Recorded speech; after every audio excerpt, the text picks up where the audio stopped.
I want to challenge you to look with me, if you would. Noah is a trusting man. He was a trusting man. He was patiently waiting on God to do God's will in his life. In Genesis chapter 7 and verse 1, he said, I've seen you righteous before me in this generation.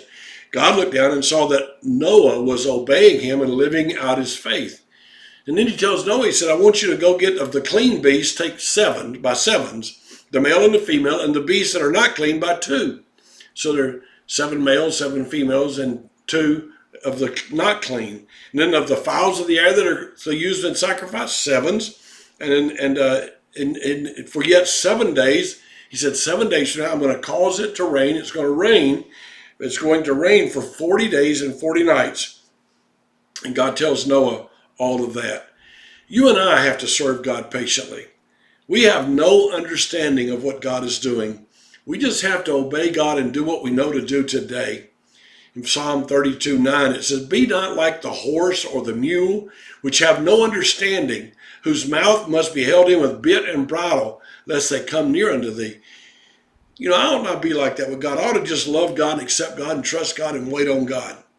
Noah had to wait a week. They sat in an ark waiting for the rain. That must have taken faith. I just imagine the people outside jeering and laughing and making fun. Then they had to sit in an ark for 40 days and 40 nights while it rained, and they didn't know what was going to happen. They only could trust God.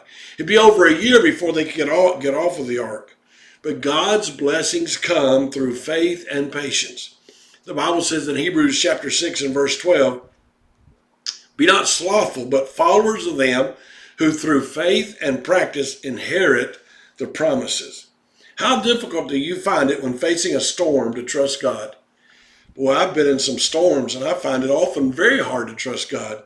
What if you knew that the whole world was going to be destroyed, that you and your 6 children, husband and wife, would ride it out in a boat 450 feet long, 75 feet wide, 3 decks, 45 feet tall?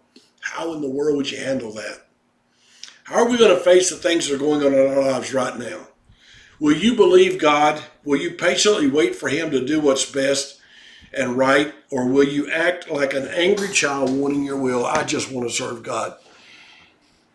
Sometimes I do get confused and hurt and a little angry, and I have lashed out and said things I shouldn't have said and done things I shouldn't have done. I'm embarrassed about that, and I've confessed it to God and asked people to forgive me. But I want to accept what God's doing in my life.